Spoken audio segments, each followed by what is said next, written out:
परिचय। बहन, आज मैं एक प्रयोग करने जा रहा हूं जिसे मैंने कल अपने स्कूल में सीखा था। बहुत अच्छा, मैं प्रयोग देखना चाहूंगी। हाँ बिल्कुल, हम एक द्रव का तापमान मापने जा रहे हैं। हमें गर्म पानी के एक फ्लास्क और एक थर्मामीटर की जरूरत है। पहले हम थर्मामीटर को गिलास में डुबोते हैं। उसके बाद हम पानी के सही तापमान को मापते हैं। भैया, यह थर्मामीटर कैसे कार्य करता है? सुनो, थर्मामीटर के अंदर पारा होता है। जब हम थर्मामीटर को गर्म पानी में रखते हैं तो पानी की ऊष्मा से पारे में प्रसार होता है। पारा जिस बिंदु पर रुक जाता है वह बिंदु पानी के तापमान को इंगित करता है। बड़ा रोचक है और मैं इसके बारे में और अधिक जानना चाहती हूँ। छात्रों, आज हम द्रव्य के तापीय गुणधर्मों के बारे में और अधिक अध्ययन करेंगे। उद्देश्य: पाठ के अंत में आप निम्न करने में सक्षम हो जाएंगे। तापमान और ऊष्मा को परिभाषित करना, तापमान को मापना, आदर्श गैस समीकरण और परम ताप का विश्लेषण करना, तापीय प्रसार की गणना करना, विशिष्ट ऊष्मा धारिता का मूल्यांकन करना, कैलोरी मिति को परिभाषित करना, अवस्था परिवर्तन को समझना, ऊष्मा स्थानांतरण को जानना, किसी पदार्थ की तापीय चालकता की गणना करना, न्यूटन के शीतलन नियम को परिभाषित करना, तापमान और ऊष्मा। एक पिंड के तापमान को पिंड की गर्माहट या ठंड की कोटि के रूप में परिभाषित किया जाता है। इसका SI मात्रक केल्विन है और सामान्यतः तापमान के मात्रक के लिए डिग्री सेल्सियस का प्रयोग किया जाता है। ऊष्मा ऊर्जा का एक रूप है जिससे गर्माहट की अनुभूति होती है। इसका SI मात्रक जूल है और आमतौर पर मात्रक के लिए कैलोरी का उपयोग किया जाता है। 1 कैलोरी बराबर 4.184 जूल। इसका विमीय सूत्र ml² T⁻⁻²। तापमान का मापन। किसी पिंड के तापमान को मापने के लिए जिस उपकरण का उपयोग किया जाता है उसे थर्मामीटर कहते हैं। थर्मामीटर को विभिन्न पैमानों पर डिजाइन किया जाता है जो इस प्रकार है: सेल्सियस पैमाना, फ़ारेनहाइट पैमाना, केल्विन पैमाना और र्यूमर पैमाना। जल के क्वथनांक को ऊपरी नियत बिंदु कहते हैं। जल के हिमांक को निचला नियत बिंदु कहते हैं। विचार करें कि किसी पिंड का सेल्सियस पैमाने पर तापमान C हो और फ़ारेनहाइट पैमाने पर तापमान F हो तो C/100 बराबर F-32/180। उदाहरण: एक नए डिजाइन के थर्मामीटर में निचला नियत बिंदु और ऊपरी नियत बिंदु क्रमशः 5 डिग्री और 95 डिग्री होता है। 50 डिग्री सेल्सियस के संगत इस पैमाने पर तापमान की गणना करें। आइए हल देखें। मान लें कि 50 डिग्री सेल्सियस के संगत पैमाने पर तापमान थीटा है, तो θ-5/95 बराबर C/100। सरल करने पर हम प्राप्त करते हैं θ-5/90 बराबर 50/100, अतः थीटा बराबर 50 डिग्री। इस प्रकार डिजाइन किए गए थर्मामीटर के पैमाने पर अभीष्ट तापमान 50 डिग्री है। आदर्श गैस समीकरण और परम ताप। निम्न घनत्वों पर सभी गैसें एक समान प्रसार व्यवहार प्रदर्शित करती हैं।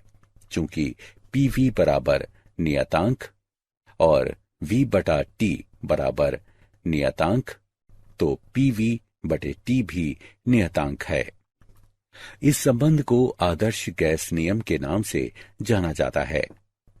आदर्श गैस समीकरण को इस प्रकार भी लिखा जा सकता है, PV बराबर म्यू आर टी, जहां म्यू बराबर गैस के एक नमूने में मोलों की संख्या और आर बराबर सार्वत्रिक गैस नियतांक।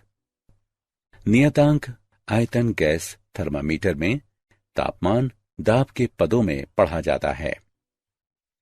परम ताप वह तापमान जिस पर कंपन को छोड़कर समस्त आणविक गतिविधि रुक जाती है, परम ताप कहते हैं। यह अत्यधिक निम्न तापमानों पर गैसों के व्यवहार से गणनाओं और प्रेक्षणों द्वारा प्राप्त एक सैद्धांतिक मान है। परम ताप को घटा 273 डिग्री सेल्सियस के बराबर माना जाता है। तापीय प्रसार। तापीय प्रसार को एक ऐसी प्रक्रिया के रूप में परिभाषित किया जाता है जिसमें कोई पदार्थ गर्म करने पर फैलता है। तापीय प्रसार के निम्न प्रकार हैं। रेखीय प्रसार। प्रसार के इस प्रकार में पदार्थ केवल एक ही दिशा में फैलता है, अर्थात लंबाई में। क्षेत्रीय प्रसार। प्रसार के इस प्रकार में पदार्थ दो दिशाओं में फैलता है, अर्थात लंबाई और चौड़ाई में। आयतन प्रसार। प्रसार के इस प्रकार में पदार्थ तीन दिशाओं में फैलता है, अर्थात लंबाई, चौड़ाई और ऊंचाई में। रेखीय प्रसार। मान लें कि L लंबाई की एक छड़ है जिसे डेल्टा T तापमान से गर्म किया जाता है, और मान लें कि इसकी लंबाई L डैश हो जाती है। लंबाई में परिवर्तन मूल लंबाई और तापमान में परिवर्तन के अनुक्रमानुपाती होता है। इससे प्राप्त होता है L डैश घटा L अनुक्रमानुपाती L डेल्टा T, या L डैश घटा L बराबर alpha L delta T। Alpha का मान बराबर L डैश घटा L डेल्टा T, जहां अल्फा बराबर रेखीय प्रसार गुणांक है। किसी छड़ की सामग्री के रेखीय प्रसार गुणांक को प्रति इकाई इसके तापमान में वृद्धि या परिवर्तन प्रति इकाई मूल लंबाई इसकी लंबाई में परिवर्तन के रूप में परिभाषित किया जाता है। क्षेत्रीय प्रसार। तापमान T1 पर मूल पृष्ठ क्षेत्रफल A वाले एक समतल पर विचार करें। मान लें कि तापमान T2 पर समतल का क्षेत्रफल A है। इससे प्राप्त होता है A घटा A अनुक्रमानुपाती A डेल्टा T, या A घटा A बराबर beta A delta T। Beta का मान बराबर A घटा A बटे A डेल्टा T, जहां बीटा बराबर क्षेत्रीय प्रसार गुणांक। क्षेत्रीय प्रसार गुणांक को प्रति इकाई इसके तापमान में वृद्धि या परिवर्तन प्रति इकाई मूल क्षेत्रफल पिंड के क्षेत्रफल में परिवर्तन के रूप में परिभाषित किया जाता है। आयतन प्रसार गुणांक। तापमान T1 पर मूल आयतन V के एक गोलीय पिंड पर विचार करें। मान लें कि तापमान T2 पर पिंड का आयतन V है। इससे प्राप्त होता है V घटा V अनुक्रमानुपाती V डेल्टा T, या V घटा V बराबर gamma V delta T। Gamma का मान बराबर V घटा V बटे V डेल्टा T, जहां गामा बराबर आयतन प्रसार गुणांक। आयतन प्रसार गुणांक को इसके तापमान में प्रति डिग्री वृद्धि या परिवर्तन प्रति इकाई मूल आयतन पिंड के आयतन में परिवर्तन के रूप में परिभाषित किया जाता है। विशिष्ट ऊष्मा धारिता। किसी पदार्थ की विशिष्ट ऊष्मा को इसके इकाई द्रव्यमान के तापमान को 1 डिग्री सेल्सियस बढ़ाने के लिए आवश्यक ऊष्मा की मात्रा के रूप में परिभाषित किया जाता है। इसे C से निरूपित करते हैं। इसका SI मात्रक जूल प्रति किलोग्राम प्रति केल्विन है। इसका विमीय सूत्र m to the power 0 L square T to the power -2 K to the power -1। m द्रव्यमान वाले किसी पदार्थ के तापमान को डेल्टा T तक बढ़ाने के लिए इसे दी गई ऊष्मा की मात्रा है H बराबर mc डेल्टा T, जहां H बराबर आवश्यक ऊष्मा की मात्रा और C बराबर पिंड की विशिष्ट ऊष्मा। कैलोरीमिति ये वो विधि है जिसमें किसी पिंड द्वारा अवशोषित या मुक्त की गई ऊष्मा की मात्रा को मापा जाता है। उसे कैलोरीमिति कहते हैं।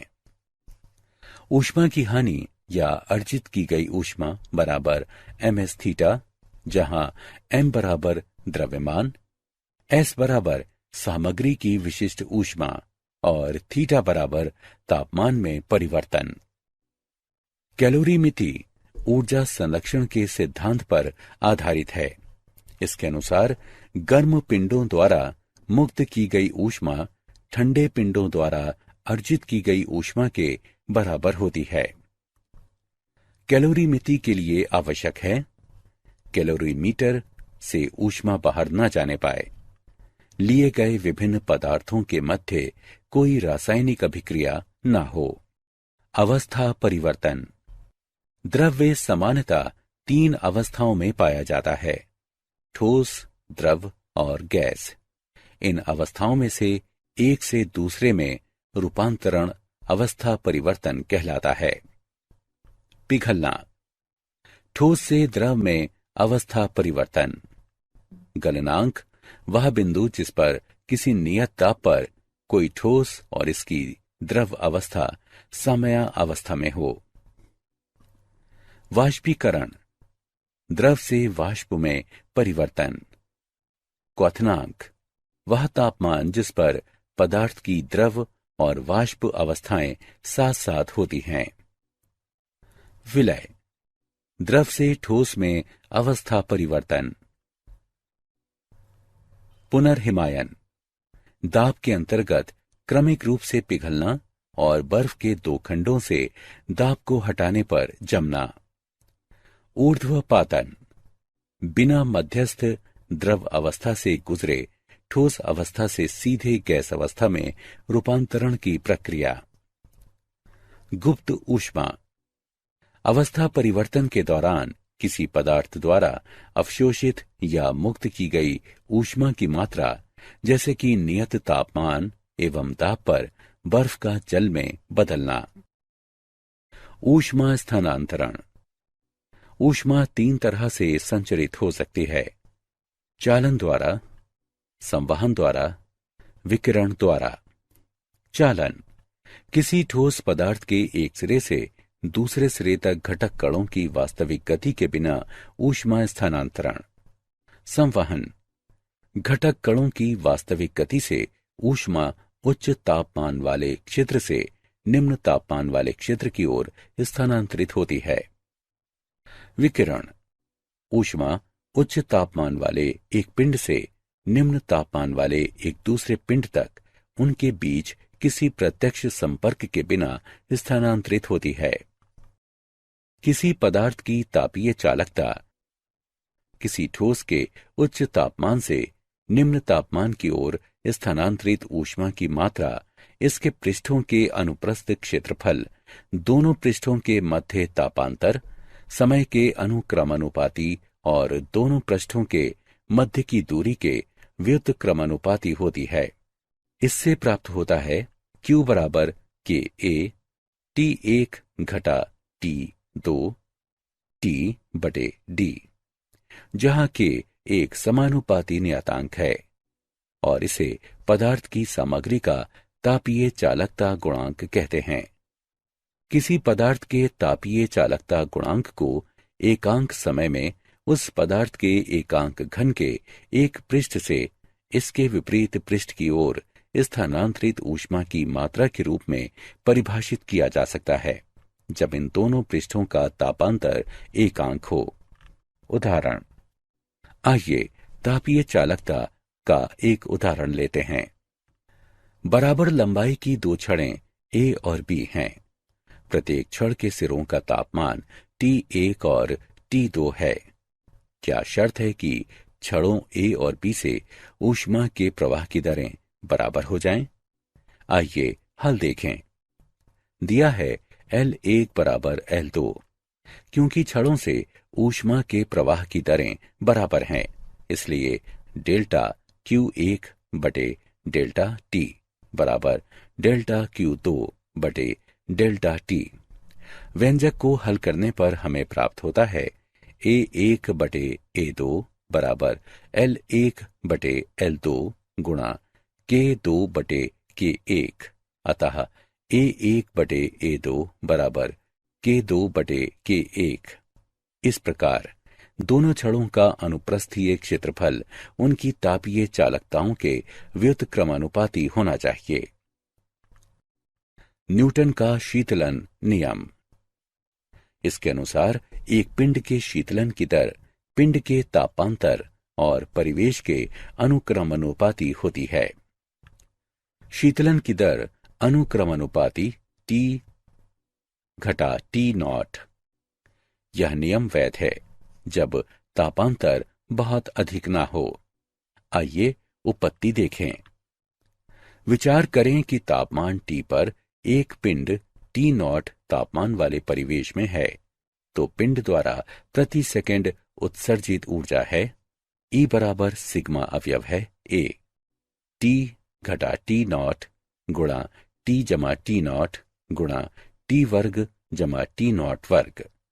चूंकि T0 के अत्यंत निकट है, अतः E अनुक्रमानुपाती T घटा T0 है। शीतलन की दर अनुक्रमानुपाती T घटा T0 है। यही न्यूटन का शीतलन नियम है। क्या आप जानते हैं, कैलोरीमिति वह विज्ञान है जो परिवेश के साथ विनिमय की गई ऊष्मा को मापकर किसी निकाय की ऊर्जा में परिवर्तनों का निर्धारण करती है। एक आदर्श गैस के लिए आयतन तापीय प्रसार प्रक्रिया के उस प्रकार पर निर्भर करता है जिसमें तापमान बदलता है। दो ज्ञात दशाएं हैं, समदाबी परिवर्तन जहां दाब को नियत रखा जाता है, और रुद्धोष्म परिवर्तन जहां कोई कार्य नहीं किया जाता और एंट्रोपी में कोई परिवर्तन नहीं होता है। अलग अलग तापमान वाले परिवेश में रखी कुछ तापमान वाली एक वस्तु के ताप परिवर्तन को स्वरूप देने के लिए न्यूटन के शीतलन नियम का प्रयोग किया जाता है। सारांश। आइए हमने जो कुछ सीखा है उसे संक्षेप में दोहराएं। किसी पिंड का तापमान मापने के लिए जिस उपकरण का प्रयोग किया जाता है उसे थर्मामीटर कहते हैं। तापीय प्रसार को एक ऐसी प्रक्रिया के रूप में परिभाषित किया जाता है जिसमें कोई पदार्थ गर्म करने पर फैलता है। किसी पिंड के ऊष्माधारिता को पूरे पिंड के तापमान को 1 डिग्री सेल्सियस बढ़ाने के लिए आवश्यक ऊर्जा की मात्रा के रूप में परिभाषित किया जाता है। कैलोरीमिति ऊर्जा संरक्षण के सिद्धांत पर आधारित है, जिसमें गर्म पिंडों द्वारा ऊष्मा की हानि ठंडे पिंडों द्वारा अर्जित ऊष्मा के बराबर होती है। अणुओं का अपने समीपवर्ती अणु के साथ संघट्ट द्वारा ऊष्मा का स्थानांतरण चालन कहलाता है। संवहन ऊष्मा स्थानांतरण का एक ऐसा तरीका है जिसमें अणु ऊष्मा को स्थानांतरित करने के लिए एक स्थान से दूसरे स्थान तक गति करते हैं। विकिरण ऊष्मा स्थानांतरण का सबसे त्वरित तरीका है जिसमें किसी माध्यम की आवश्यकता नहीं होती। न्यूटन के शीतलन नियम के अनुसार एक पिंड द्वारा ऊष्मा हानि की दर परिवेश से तापांतर के अनुक्रमानुपाती होती है।